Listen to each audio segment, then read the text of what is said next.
네, 반갑습니다. 오늘도 3일 예배로 주님 앞에 나오신 우리 광교회 성도 여러분, 그리고 온라인으로 예배드리는 성도 여러분들 주님의 이름으로 환영하고 축복합니다. 오늘 우리가 나눌 말씀은 요한복음 13장입니다. 요한복음 13장 4절에서 17절까지 우리 함께 합독하시도록 하겠습니다. 4절에서 17절까지입니다. 요한복음 13장 4절에서 17절. 다 찾으신 줄 알고 함께 합독하시겠습니다. 저녁 잡수시던 자리에서 일어나 겉옷을 벗고 수건을 가져다가 허리에 두르시고 이에 대야에 물을 떠서 제자들의 발을 씻으시고 그 두르신 수건으로 닦기를 시작하여 시몬 베드로에게 이르시니 베드로가 이르되 주여 주께서 내 발을 씻으시나이까. 예수께서 대답하여 이르시되 내가 하는 것을 내가 지금은 알지 못하나 이후에는 알리라. 베드로가 이르되 내 발을 절대로 씻지 못하시리이다. 예수께서 대답하시되 내가 너를 씻어주지 아니하면 내가 나와 상관이 없느니라. 시몬 베드로가 이르되 주여 내 발뿐 아니라 손과 머리도 씻어 주옵소서. 예수께서 이르시되 이미 목욕한 자는 발밖에 씻을 필요가 없느니라. 온몸이 깨끗하니라. 너희가 깨끗하나 다는 아니니라 하시니 이는 자기를 팔 자가 누구인지 아심이라. 그러므로 다는 깨끗하지 아니하시다 하시니라. 그들이 발을 씻으신 후에 옷을 입으시고 다시 앉아 그들에게 이르시되 내가 너희에게 행한 것을 너희가 아느냐. 너희가 나를 선생이라 또는 주라 하니 너희 말이 옳도다. 내가 그러하다. 내가 주와 또는 선생이 되어 너희 발을 씻었으니 너희도 서로 발을 씻어주는 것이 옳으니라. 내가 너희에게 행한 것 같이 너희도 행하게 하려 하여 본을 보였노라. 내가 진실로 진실로 너희에게 이르노니 종이 주인보다 크지 못하고 보냄을 받은 자가 보낸 자보다 크지 못하나니 너희가 이것을 알고 행하면 복이 있으리라. 아멘. 네, 반갑습니다. 사실 오늘 우리가 읽은 본문은 제가 원래 준비했던 설교 본문은 아니었습니다. 제가 이 오늘 본문으로 설교 본문을 선택한 것은 하나님이 계속 생각나게 하시고 또 강권하셔서 오늘 본문으로 바꿨습니다. 설교를 간섭하시는 신실하신 하나님, 항상 함께 하시는 하나님을 체험합니다. 제가 무엇을 준비해도 하나님께서 또 다른 말씀을 하시게 하시고 그런 하나님을 느끼게 되는 시간이기도 했었죠. 저는 오늘 하나님께서 주신 본문 요한복음 13장 4절에서 17절로 하나님께서 주시는 이 말씀을 중심으로 내 생각과 귀에 들려주신 대로 여러분과 함께 은혜를 나누고자 합니다. 사실 이 본장의 시작인 1절은 예수께서는 이 세상을 떠나 아버지께로 가시게 될 때가 된 것을 아시고 라고 말합니다. 그러므로 이 세상에서 사랑하시던 제자들을 끝까지 사랑해 주셨다. 이런 말씀으로 시작합니다. 결국 주님께서 제자들의 발을 씻겨주시는 장면은 마지막까지 제자들을 향한 주님의 사랑이 담겨져 있다는 그런 의미이기도 한 것이죠. 저는 오늘 본문을 통해서 주님이 내 발을 씻어 주실 때라는 제목으로 제자들을 향한 주님의 사랑, 주님을 향한 제자들의 사랑의 의미를 발견해 보고자 합니다. 주님이 내 발을 씻어 주실 때 첫 번째, 제자를 향한 주님의 감동적인 사랑입니다. 우리 4절, 5절 같이 한번 읽어볼까요? 시작. 저녁 잡수시던 자리에서 일어나 겉옷을 벗고 수건을 가져다가 허리에 두르시고 이에 대야에 물을 떠서 제자들의 발을 씻으시고 그 두르신 수건으로 닦기를 시작하여. 먼저 이 말씀을 바르게 이해하기 위해서는 이 당시의 시대 상황과 제자들의 상황을 이해하는 것이 좋을 것 같습니다. 이 당시의 시대 배경에 대해서는 요한복음 12장 43절에 그렇게 말하고 있죠. 그들은 사람의 영광을 하나님의 영광보다 더 사랑하였더라. 예수님이 계시던 그때도 그랬던 것 같아요. 지금 이 시대도 사람은 사람의 영광을 하나님의 영광보다 더 사랑하는 시대이죠. 그러므로 섬기려는 자세보다는 섬김을 받으려는 그런 시대였다고 볼 수 있습니다. 그러므로 이때 사람들은 내가 무엇을 믿는가, 누구를 믿는가 라는 믿음의 관점보다는 내가 어떤 사람인가, 어떤 대우를 받는가, 또 어떤 자리에 있는가라는 것을 우선시했다는 것이죠. 그러므로 사람들은 남보다는 자기의 영광을 구하고 남을 섬기기보다는 섬김을 받기를 즐겨했던 것을 볼 수 있죠. 이는 누가복음 9장 46절에서 제자 중에서 누가 크냐 하는 변론이 일어나니, 또 22장 24절에도 그들 사이에 그중 누가 크냐 하는 다툼이 난지라. 주님의 제자들까지도 누가 크냐라는 문제로 자주 다툼과 변론이 일어났던 것이죠. 이어서 예수님이 제자들의 발을 씻기시던 이날, 여러분, 이 날은 과연 어떤 날이었을까요? 이것을 아는 것도 오늘 본문을 이해하는데 매우 중요하다고 생각됩니다. 이 날에 대해서 오늘 우리가 읽은 성경은 유월절 전날이라고 번역하고 있습니다. 그러나 공동 번역 성경은 명확하게 이 날을 유월절을 하루 앞두고 라고 번역하고 있습니다. 그러므로 이 날은 주님께서 십자가에 돌아가시기 하루 전날인 것이죠.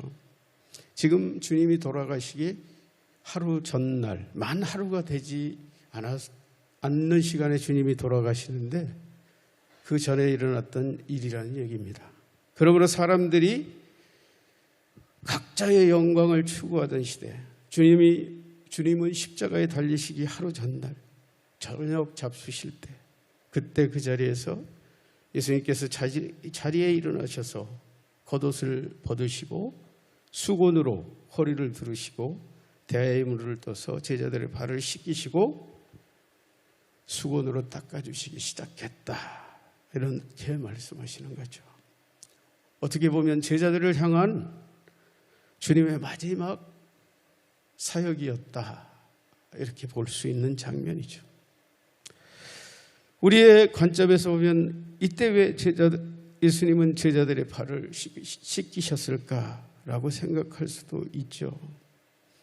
그러나 앞에서 언급했던 것처럼 1절을 보면 유월절 전에 예수님이 자기가 세상을 떠나 아버지께로 돌아가실 때가 이른 줄 아시고, 이 때에 대해서는 3절도 또 동일하게 말하고 있죠. 반복해서 말하고 있죠.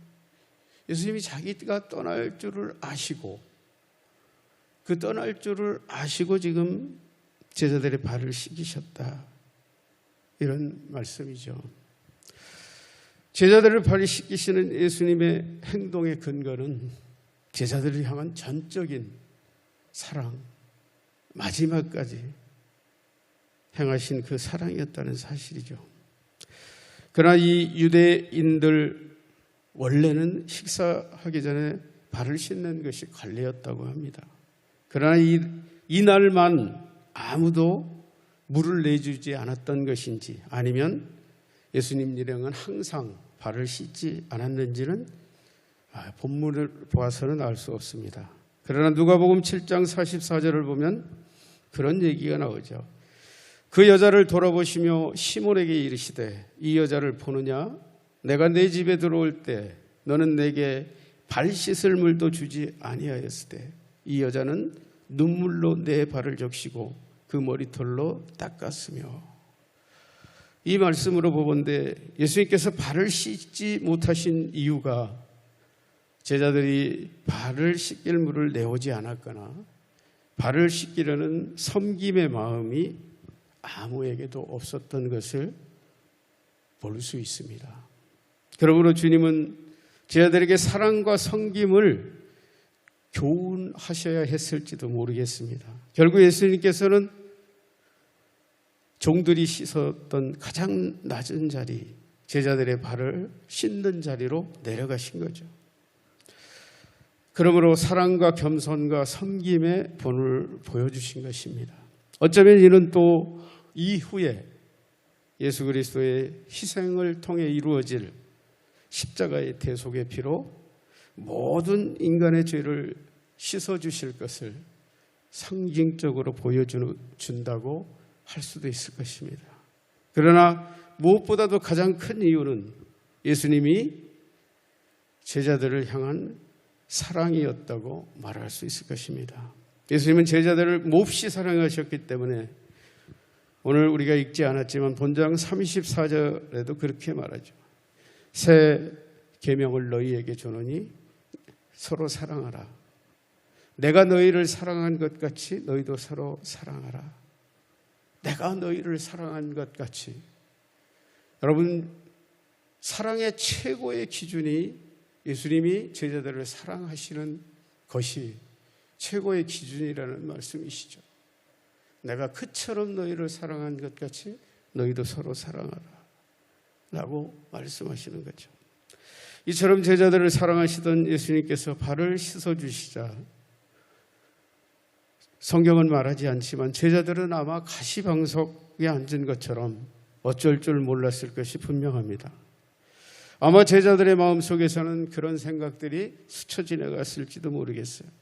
주님의 발을 한 번도 씻어드리지 못했던 생각, 누가 크냐고 논쟁을 벌였던 생각, 수없이 많은 생각들이 떠오르고 아마 후회와 탄식 그리고 눈물이 나지 않았을까 생각합니다. 사랑하는 여러분, 그러면 예수님은 제자들의 발을 씻기시면서 과연 어떤 생각을 하신 것일까요? 제자를 지극히 사랑하시는 예수님, 그러나 아직도 주님의 사랑의 의미를 알지 못하는 마치 어린아이들 같은 제자들을 향한 안타까움, 애잔한 마음이 주님의 마음이셨을 것이라고 생각됩니다. 지금 발을 씻기시는 예수님의 모습은 예수를 믿는 기독교 신앙의 기초이죠. 여러분, 기독교는 번영의 종교가 아닙니다. 기독교는 희생의 종교죠. 그런데 우리는 번영의 종교로 착각하고 있는 것이죠. 예수님의 이 모습은 이 기독교 신앙을 대변한다고 해도 과언이 아니죠. 주님은 제자들에게 신앙이 기본이 되는 사랑과 겸손과 섬김을 교훈하고자 하셨던 것이죠. 그러므로 주님의 발을 씻기시는 이 모습의 이면에는 가장 높고 전능하신 하나님이, 그 하나님이신 주님께서 자기 백성들을 사랑하셔서 가장 낮고 천한 자리로 오시고 그들을 구원하시기에 결국 십자가에 죽기까지 사랑하신 그 사랑이 담겨져 있다는 사실입니다. 그렇습니다. 그러므로 우리에게도 이 장면은 주님의 위대한 대속의 사랑과 섬김 그리고 희생으로 우리가 지금 영원한 구원을 얻었다는 감동, 그 감동이 우리의 가슴을 전율하는 그런 감동적인 사건이 된다는 사실입니다. 사랑하는 여러분, 주님이 이 발을 씻기시는 장면, 주님께서 죽으시고 피 흘리심으로 우리의 죄를 씻기시는 이것과 여러분 연상되지 않습니까? 이것이 저는 주님이 우리를 제자들의 발을 씻기시는 장면에서 오버랩 되는데 제가 과민해서 그런지 모르겠어요. 그러나 저는 예수님의 그런 모습이 예수님의 진실한 마음이셨다고 저는 생각합니다. 주님이 내 발을 씻어주실 때 두 번째, 주님을 향한 제자들의 감동적인 사랑입니다. 우리 6절에서 10절도 같이 한번 읽겠습니다. 시작. 시몬 베드로에게 이르시되 베드로가 이르되 주여 주께서 내 발을 씻으시나이까? 예수께서 대답하여 이르시되 내가 하는 것을 내가 지금은 알지 못하나 이후에는 알리라. 베드로가 이르되 내 발을 절대로 씻지 못하리이다. 예수께서 대답하시되 내가 너를 씻어주지 아니하면 내가 나와 상관이 없느니라. 시몬 베드로가 가로되 주여 내 발뿐 아니라 손과 머리도 씻어 주옵소서. 예수께서 이르시되 이미 목욕한 자는 발밖에 씻을 필요가 없느니라. 온몸이 깨끗하니라. 너희가 깨끗하나 다는 아니니라 하시니. 예수님께서 제자들의 발을 씻기시다가 베드로의 차례가 된 것이죠. 베드로가 마지막 차례였는지는 알 수 없으나 베드로 차례가 되었습니다. 베드로는 예수님이 자기의 발을 씻어 주시는 것 감당할 수가 없었던 것이죠. 왜? 그는 예수님을 진정으로 사랑했고 예수님을 위해서라면 물불을 가리지 않던 그런 사람이었기 때문이죠. 6절 11절을 우리가 보면 6절에는 베드로는 이렇게 말합니다. 저는 주님이 제 발을 씻으시는 것을 감당할 수 없습니다. 그러나 예수님은 내가 네 발을 씻기지 않으면 너는 나와 상관이 없는 자다. 그러자 베드로는 그러면 주여 발뿐 아니라 손과 머리도 씻어 주옵소서. 여러분 이 장면이 어떻게 연상이 됩니까? 덤벙대는 베드로의 모습인가요? 사랑하는 여러분, 저는 이 장면이 베드로의 가장 베드로다운 순수한 그 감정과 감동을 그대로 전해주는 위대한 주님을 향한 위대한 경외심이라고 저는 믿습니다. 내 발을 씻을 수 없습니다라는 고백에서 주님을 경외하는 그의 신앙이 보여진다는 것이죠.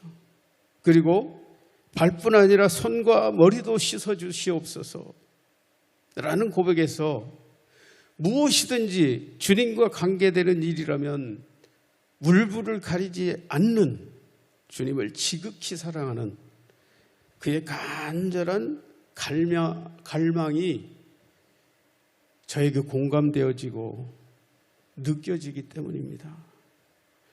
그러나 주님은 말씀하십니다. 이미 목욕한 자는 온몸이 깨끗하니 발만 씻으면 된다.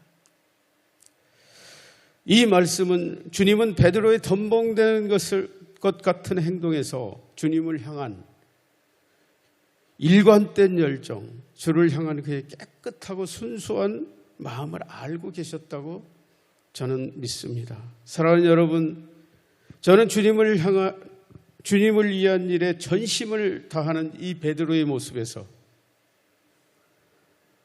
어린아이같이 순수한 사랑과 정직함과 순결함이 느껴지는 것이죠. 주님을 사랑하는데 좀 세련되지 않으면 어떻습니까? 좀 덤벙대면 어떻습니까?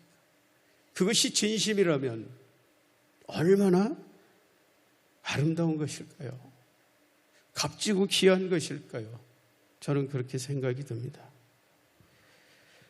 그리고 베드로의 이 고백에서 주님의 섬김을 받아 누리기보다는 주님을 섬기고 싶어하는 간절함이 느껴지고요.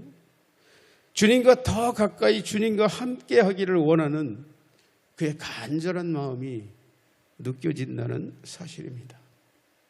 그렇습니다. 이 시대 종교인들의 목적이 타인보다 나의 형통함을 구하고 타인보다 더 많은 소유를 구하죠. 타인보다 더 높은 지위를. 여러분, 이 시대의 신앙이 그렇지 않은가요? 마치 바리새인처럼 내가 저 세리와 같지 않은 것을 감사하라이다 라고 고백하는 시대. 그것이 내 신앙이냐? 남을 판단하는 신앙, 그런 신앙이 아닌가요? 그러나 오직 주님만을 위해서라면 무엇이라도 불사하는 이 베드로의 태도는 이 시대의 답답한 우리들의 신앙의 정체성에 여름날 정말 얼음냉수같이 우리 가슴을 시원케 하는 그런 신앙 고백이라고 저에게는 들려집니다. 그렇습니다. 주님을 향한 우리의 신앙의 가장 큰 축복, 그 축복은 무엇일까요? 나의 필요가 채워지는 축복인가요? 나의 일들이 세워지는 축복인가요? 나의 일들이 흥황되는 그런 축복인가요? 만일 우리가 구하는 가치가 그것이라면 우리는 값싼 감동과 값싼 신앙을 믿고 있다는 사실이죠. 그러나 지극히 사랑하는 주님을 위해서 내가 주님을 어떻게 영화롭게 할 것인가, 그분께 영광을 돌릴 것인가, 이 베드로처럼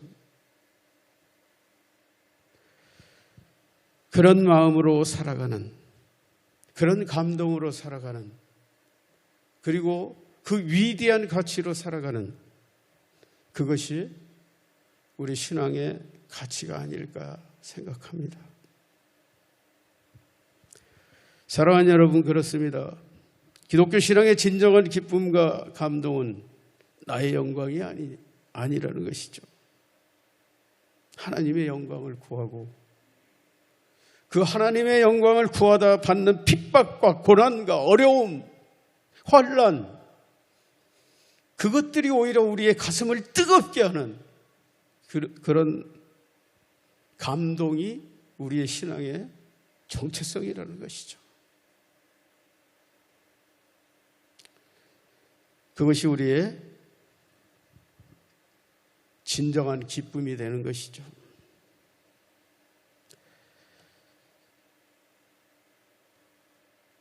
주님이 내 발을 씻어주실 때, 마지막 세 번째입니다. 주님의 사랑이 사명이 되게 하라. 우리 12절에서 17절까지도 다시 한번 읽겠습니다. 시작.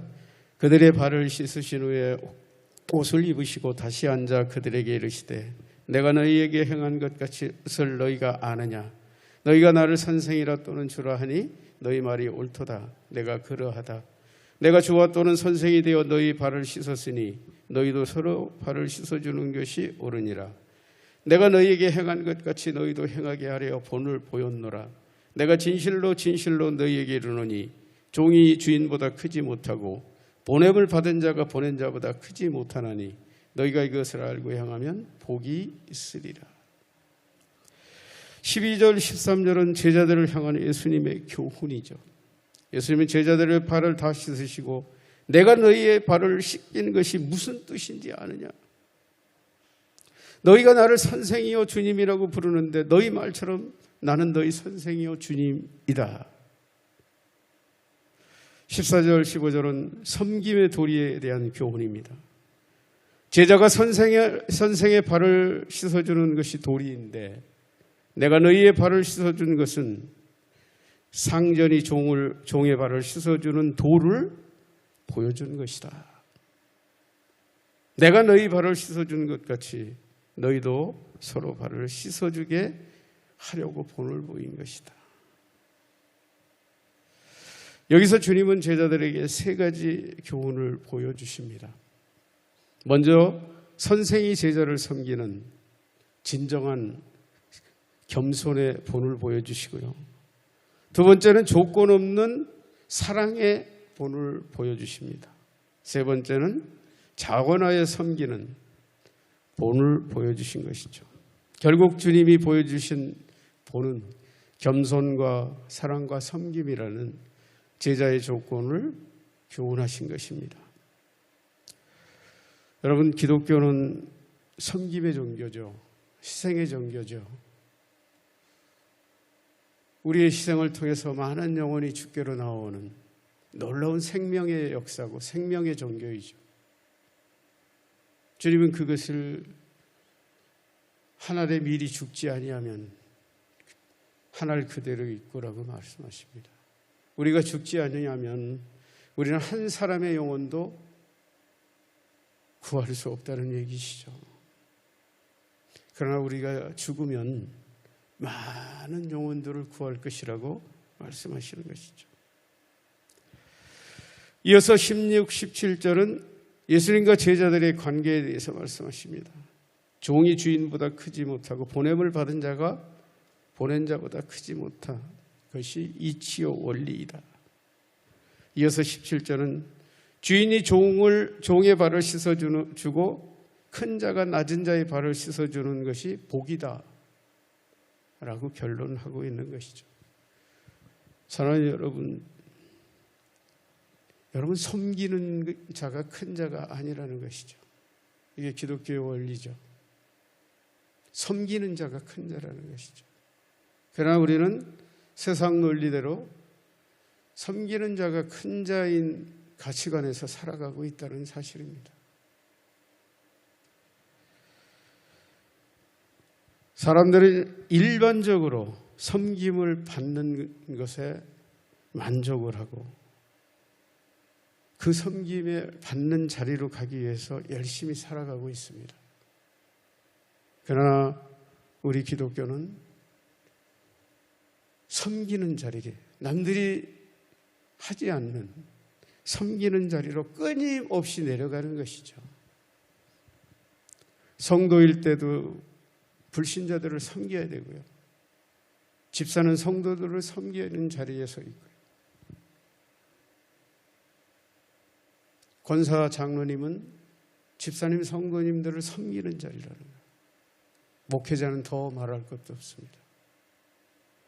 이것이 아름다움이죠. 어떤 회사, 우리나라에서 유명한 회사에 그 직원들 도표를 봤습니다. 여러분, 회장님이 어느 자리에 계셔야 될까요? 회장님이 맨 아랫자리였습니다. 제일 많이 섬기는 사람이라고 설명을 하시더군요. 제일 섬김을 받아야 될 가장 VIP가 누구일까요? 그 회사는 생명보험회사였는데요.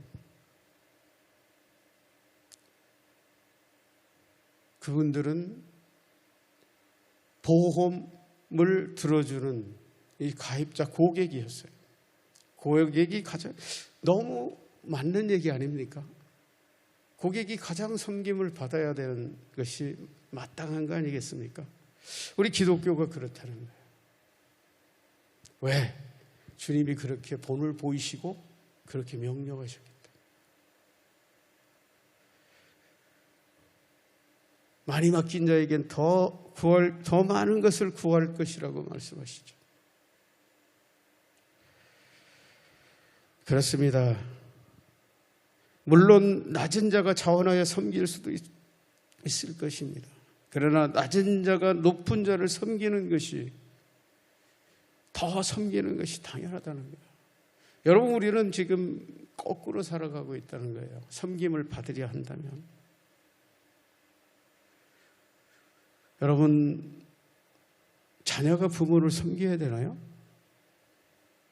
부모가 자녀를 섬겨야 되나요?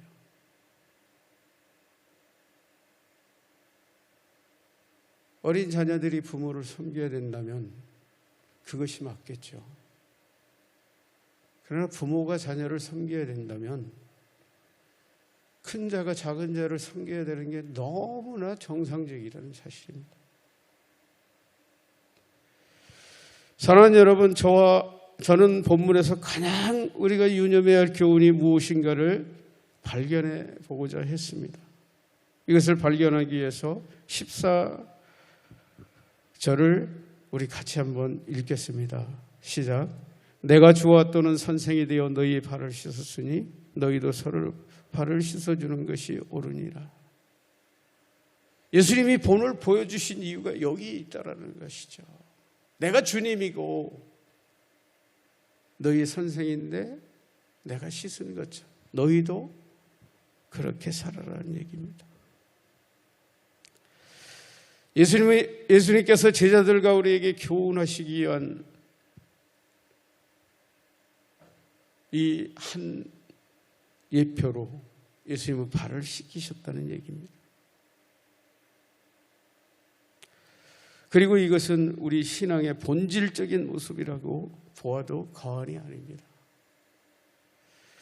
예수님은 마태복음 20장 28절과 마가복음 10장 45절에서 똑같은 말씀을 하시죠. 인자가 온 것은 섬김을 받으려 함이 아니라 도리어 섬기려 하고 자기 목숨을 많은 사람의 대속물로 주려 함이니라. 예수님이 이 땅에 섬기려 오셨다는 것을 말씀하고 계시죠. 자기 목숨까지 대속물로 주시기 위해 오셨다. 사랑하는 여러분, 주님이 이 땅에 오신 목적이 섬김이셨다면 주님을 따르는 우리의 목적도 섬김이라는 사실이 너무 당연하고 마땅한 거 아닐까요? 그렇습니다. 주님께서 그렇게 말씀하셨죠. 아무든지 나를 따라오려거든 자기를 부인하고 자기 십자가를 지고 나를 따르라.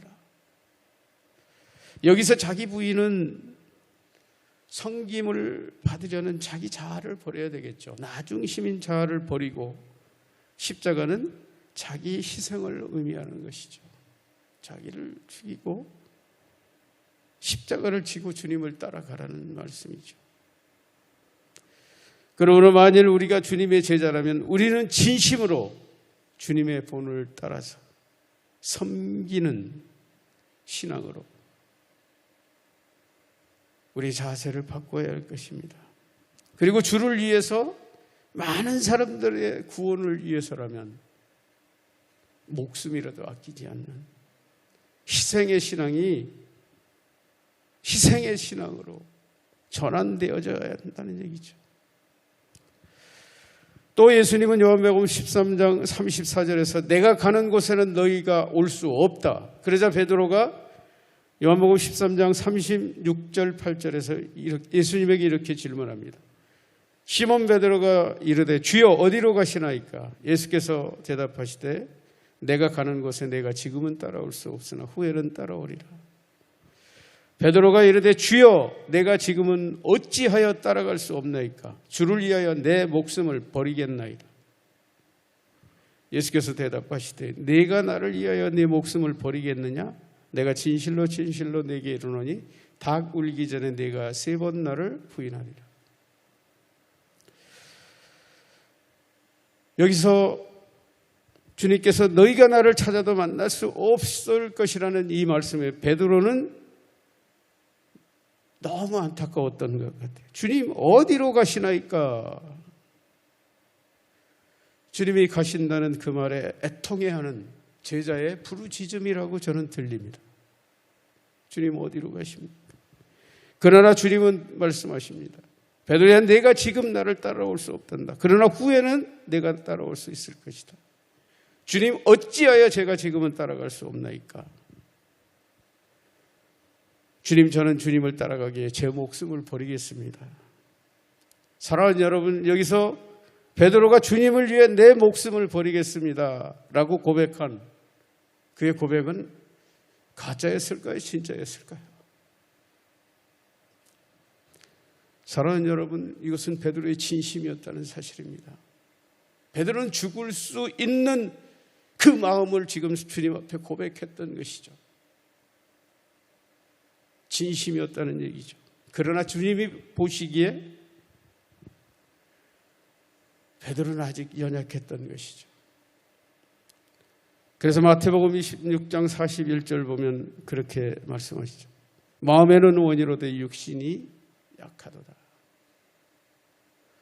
베드로의 이 마음은 진실이지만 너의 육신은 약하기 때문에 부인할 수, 내가 3번 나를 부인할 것이라고 말씀하십니다. 사랑하는 여러분, 우리의 신앙은 어디에 있습니까? 여러분 주님을 위해서 목숨을 드릴 만한 신앙 가지셨잖아요. 지금 그런 신앙이 여러분의 가슴에 있다면 여러분은 그런 신앙으로 살아가시기 바랍니다. 예수님의 말씀처럼 우리 육신이 연약하여 훗날 넘어질 것을 생각하는 믿음이 아니라 지금 내 마음에 불타는 그 믿음을 붙들고 그 믿음과 그 고백으로 살아가셔야 한다는 사실입니다.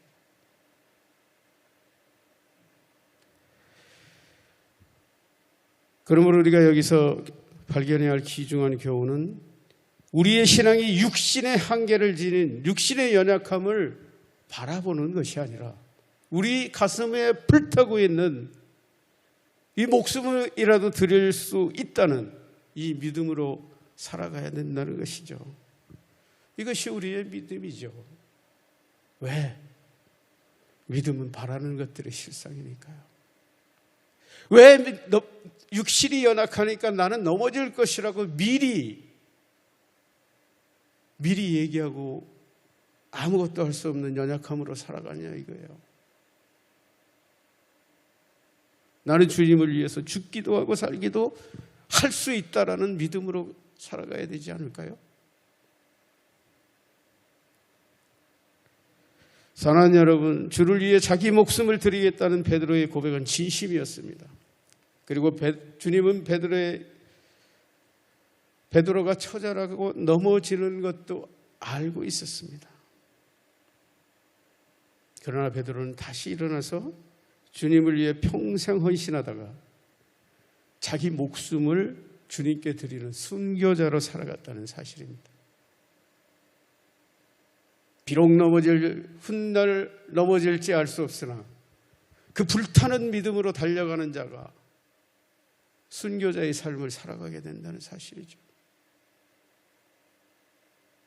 우리는 그런 고백을 드리는 우리 앞에 수없이 많은 사탄은 우리 귀에다 속삭이죠. 내가 무엇을 할 수 있다고. 그러나 그런 사탄의 이야기를 들을 필요가 없다는 거예요. 내 마음이 불타는 주님을 향한 그 믿음으로 나아가야 된다는 것이죠.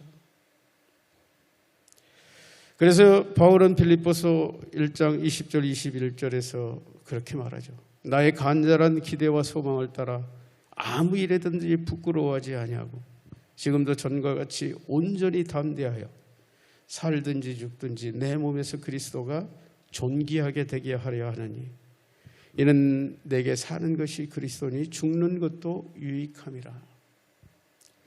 살고 죽는 것의 문제가 아니라는 것이죠. 우리의 신앙의 문제는. 사랑하는 여러분, 저같이 지극히 작은 종도 이 베드로처럼 바울처럼 담대하게 고백합니다. 제가 그것이 만용이라고요? 아니요, 제 진심이에요. 살 수도 있고 죽을 수도 있고 주님 뜻대로 할 수 있어요. 지금 데려가신다면 지금 이 자리에서 떠나가도 후회 없어요. 나중의 문제는 나중 문제. 지금 그런 마음이 있다면 그런 마음으로 살아가는 게 신앙이라는 것이죠. 내게 그런 능력이 있다는 말이 아니라 이것이 내 진심이고 주님을 향한 나의 신앙이다라는 고백으로 살아가시라는 것이죠. 만일 여러분들 안에 주님을 위해서 죽을 수 있습니다 한다면 여러분들은 순교자적 신앙을 가지고 계신 분들이라는 사실이죠. 그렇습니다. 우리는 완전하지 않지만 하나님이 우리에게 주신 그 믿음, 불타는 믿음으로 살아가는 것이죠. 넘어지면 또 일어나고 자빠지면 또 일어나는 거 아니겠어요? 그렇습니다. 14절에서 말씀하신 내가 주와 또는 선생이 되어 너희 발을 씻었으니 너희도 서로 발을 씻어주는 것이 옳으니 주님의 이 말씀을 따라 우리는 끊임없이 섬김을 다해가는 것이죠. 그리고 34절에 말씀하시는 내가 너희를 사랑한 것 같이 십자가에 죽기까지 사랑한 것 같이 우리가 이웃을 사랑한다면 이웃이 어떻게 변화되지 않겠어요? 37절에서는 그렇게 말하죠. 베드로가 이르되 주여 내가 지금은 어찌하여 따라갈 수 없나이까? 주를 위하여 내 목숨을 버리겠나이다. 넘어지고 자빠질지라도 또다시 일어나서 주님을 향해서 죽기까지 따라가는 것, 그것이 우리들의 신앙이라는 사실이죠. 여러분, 우리는 이 땅에 섬김을 받으러 왔나요? 섬김을 받으려고 사나요? 나 자신을 섬김을 받고 나 자신을 위해서 산다면 이것은 우상숭배가 되겠죠. 마치 부자 청년같이. 그러나 주님의 영광을 위해서 산다면 우리는 낮은 자리로 내려가야 된다는 거예요. 섬김과 사랑과 희생으로 내려가야 된다는 사실이죠. 사랑하는 여러분, 나 자신이 섬김을 받아야 만족하는 이 신앙은 마치 소금 물을 마시는 것 같아요. 하나님이 주셔도 또 주셔야 되고 또 주셔야 되고 또 주셔야 되는 거예요. 끊임없이 마치 소금물을 마시는 것 같은 신앙인이 되는 거예요. 맨날 갈급하는 거예요.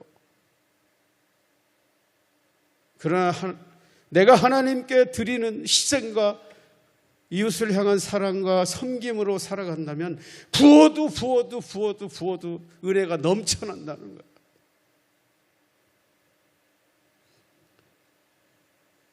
예수님을 만난 수가성 여인처럼 그 속에서 생수가 흘러난다는 거예요. 그것이 우리의 신앙이라는 거죠. 그것이 우리의 가슴을 뜨겁게 하고 그것이 우리의 생명력이고 활력이고 감동이라는 사실이죠. 그리고 그런 삶을 살아가는 것이 우리의 사명이라는 사실이죠. 사랑하는 여러분, 저는 여러분 모두가 주님을 향한 이 불타는 사랑과 충성으로 여러분의 매일매일의 신앙 고백이 되어지고 매일 믿음으로 결단하는 삶을 살아가시는 위대한 주님의 백성들이 되시기를 우리 주님의 이름으로 축원드립니다.